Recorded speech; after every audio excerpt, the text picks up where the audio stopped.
రాజకీయాల్లో ఆత్మహత్యలే ఉంటాయి, హత్యలు ఉండవంటారు. ఇప్పుడు ఏపీలో జరుగుతోంది అదే. చేజేతుల వైసీపీ కూటమి ప్రభుత్వానికి అస్త్రాలు ఇచ్చినట్టు కనిపిస్తోంది. అచ్చం వైసీపీ ప్రభుత్వాన్ని ఫాలో అవుతుంది కూటమి ప్రభుత్వం.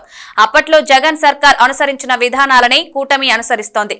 ప్రస్తుతం ఏపీలో రాజకీయ పరిణామాలు శరవేగంగా మారుతున్నాయి. వైసీపీని లక్ష్యంగా చేసుకుని కూటమి ప్రభుత్వం వ్యూహాత్మకంగా అడుగులు వేస్తోంది. రాజకీయంగా జగన్ ను దెబ్బ కొట్టాలని అడుగులు వేస్తోంది.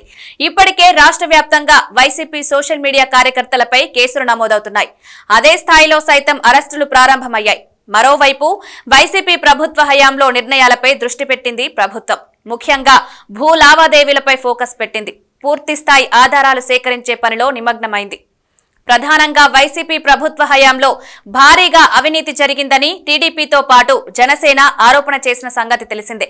ఇప్పుడు అసెంబ్లీ వేదికగా వాటిపై విచారణకు ఆదేశించింది.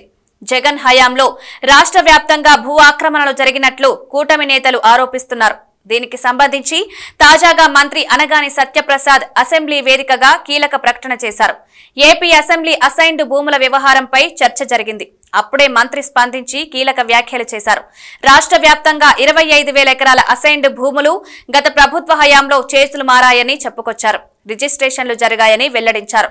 కూటమి అధికారంలోకి వచ్చిన వెంటనే అన్ని జిల్లాల్లో అసైన్డ్ భూముల రిజిస్ట్రేషన్ ప్రక్రియ పరిశీలన ప్రారంభించింది. ప్రతి జిల్లాలో భారీ ఎత్తున అసైన్డ్ భూముల రిజిస్ట్రేషన్ జరిగినట్లు వెల్లడైంది. ప్రధానంగా ఇన్సైడర్ ట్రేడింగ్ జరిగినట్టు కూటమి ప్రభుత్వం స్పష్టమైన ఆధారాలతో సహా నిర్ధారణకు వచ్చింది. అందుకే ఈ భూదందాను బయటపెట్టేందుకు సిద్ధపడుతోంది.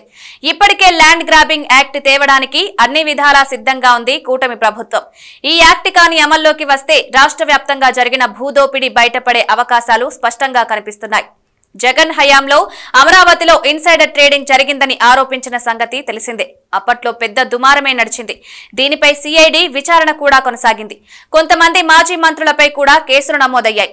కోర్టుల చుట్టూ తిరగాల్సి వచ్చింది. అయితే ఇప్పుడు రాష్ట్ర వ్యాప్తంగా అన్ని జిల్లాల్లో ఇన్సైడర్ ట్రేడింగ్ వెనుక ఉన్న వైసీపీ నేతల చుట్టూ ఉచ్చు బిగిస్తోంది కూటమి ప్రభుత్వం. దీంతో భూదందా నడిపిన నేతల్లో ఒక రకమైన ఆందోళన ప్రారంభమైంది. మరి ఏం జరుగుతుందో చూడాలి.